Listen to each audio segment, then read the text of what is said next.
I'm running because what's going on in Annapolis looks too much like what's going on in Washington, D.C.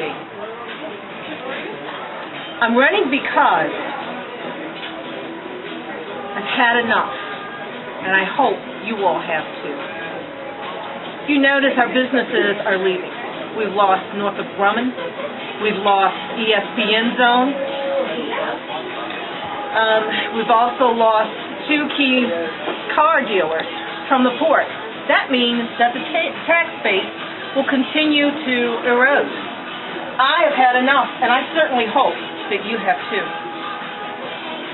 This past legislature, they exchanged shekels for shackles, if you will. I understand in this rough economy, people, are reaching for a safety net when they lose their jobs.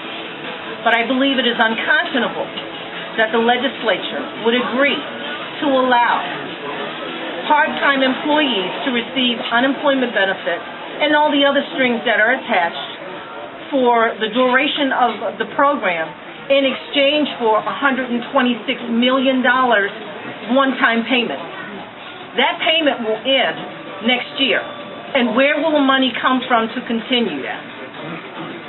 That means you're going to get taxed again somewhere else, some kind of way. I have had enough.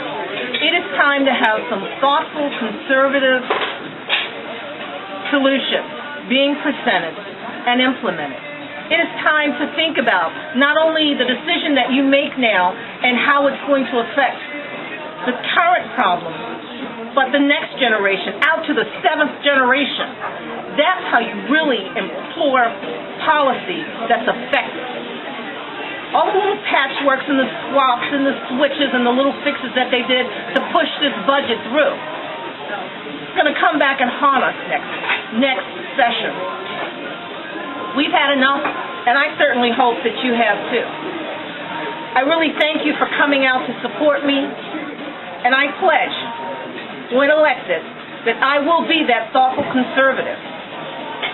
I pledge that I will work very hard and remain committed to long-term solutions and not the patchwork that you see.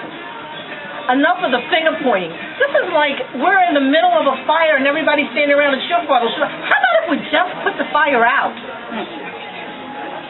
We absolutely have to stop the skid that we're on going towards something that resembles socialism. As I've been traveling around, door knocking and passing out the palm cards, one gentleman in particular stands out in my mind. He immigrated to this country back in 1993. And when he first went to our local giant, he could not believe the items that we had on the shelf. Because in his country, that did not exist. And now he doesn't understand what's going on. Because as an A student, there's a B student and a C student and the D student, but it seems like the government is taking away from the A and B students and giving to the C students even though they didn't work for it. That's not capitalism.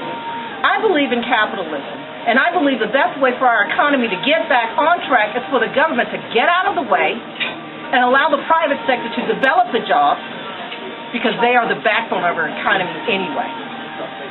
With your help, I want to work to be your delegate in District 13. And again, I just thank you all for coming out to support me tonight.